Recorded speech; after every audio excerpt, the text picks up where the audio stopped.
السلام علیکم ورحمۃ اللہ وبرکاتہ۔ جی کیسے ہیں آپ سب؟ اللہ پاک اپنی حفاظت میں رکھے۔ آج ہم الحمدللہ الف مدہ و مدہ اور یا مدہ کے قواعد سیکھیں گے۔ جیسے کہ کل ہم نے میم مشدد کے قواعد سیکھے تھے، تو آج ہم الحمدللہ الف مدہ و مدہ یا مدہ کیا ہوتے ہیں اور اس کو کتنی مقدار میں کھینچ کے پڑھا جاتا ہے یہ سیکھیں گے۔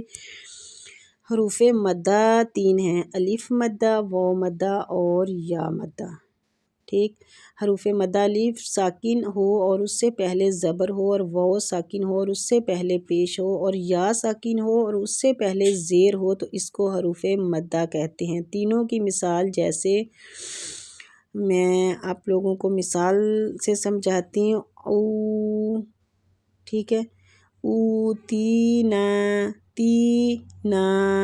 ٹھیک، حروف لین واو ساکن ہو اور اس سے پہلے زبر ہو اور اس کو واو لین کہتے ہیں، جیسے من خوف، خو خو، جیسے کہ میں قرآن پڑھاتے ہوئے آپ لوگوں کو بتاتی ہوں، واو لین جو ہے وہ مد ماں ہوتی ہے۔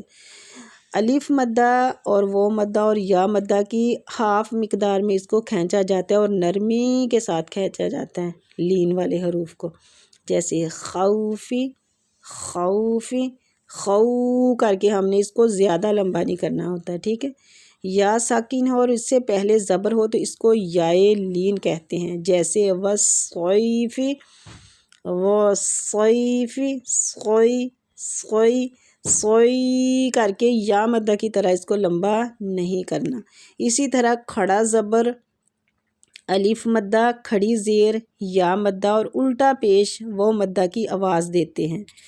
مد کرنے کی مقدار حرکات یعنی زبر، زیر اور پیش کو آدھا الف کی مقدار آدھا سیکنڈ لمبا کر کے پڑھتے ہیں۔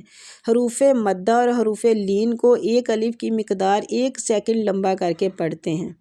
ٹھیک ہے، جہاں حروف مدہ پر مد کی علامت ہو اسے زیادہ لمبا 3 یا 4 الف کی مقدار کر کے پڑھتے ہیں۔ اسی طرح حروف لین پر جب وقف کیا جائے تو اس کو بھی زیادہ لمبا کر کے پڑھتے ہیں۔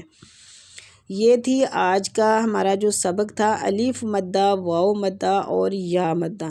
ٹھیک ہے، تو اس سبق کو بھی آپ لوگوں نے غور سے یاد کر لینا ہے، اچھے طریقے سے یاد کر لینا ہے، تاکہ ہم واو مدہ، یا مدہ اور الف مدہ کے صحیح طریقے سے صحیح مخارج سے پڑھ سکیں، کیونکہ بعض بہنوں کو پتہ نہیں ہوتا کہ الف مدہ، و مدہ، یا مدہ کو کتنا کھینچنا۔ الف مدہ، و مدہ، یا مدہ کو 2 حرکات کھینچ کے پڑھا جاتا ہے، اور جو واو لین اور یا لین ہے نا، ان کو 1 الف کی مقدار کھینچ کے پڑھا جاتا ہے، مطلب کہ 1 سیکنڈ، اور یا مدہ، و مدہ، الف مدہ کو 2 سیکنڈ۔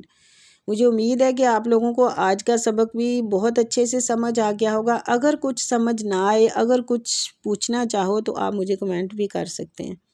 ٹھیک ہے، ویڈیو کو پوری دیکھا کریں اور بار بار دیکھا کریں، تاکہ جو سبق آپ لوگوں کو سمجھایا جاتا ہے اس کو آپ لوگ اچھے طریقے سے سیکھ لیں۔ تو قرآن سیکھنے سکھانے والے بہترین لوگ ہوتے ہیں، تو آئیں ہمارے ساتھ، انشاءاللہ ہم قرآن کو تجوید کے ساتھ بہت اچھے طریقے سے سیکھیں گے، تو ہمارے ساتھ رہیں اور سیکھتے رہیں۔ آج کا ہمارا لیسن واو مدہ، یا مدہ اور الف مدہ کا ہے، تو مجھے امید ہے آپ لوگوں کو سمجھ آ گئی ہوگی۔ اللہ تعالیٰ سے دعا ہے کہ ہم سب کی کوششوں کو قبول فرمائے اور ہم سب کو اپنی کتاب کا بہترین پڑھنے والا، سمجھنے والا اور اس پہ عمل کرنے والا بنائے، آمین۔ السلام علیکم ورحمۃ اللہ وبرکاتہ۔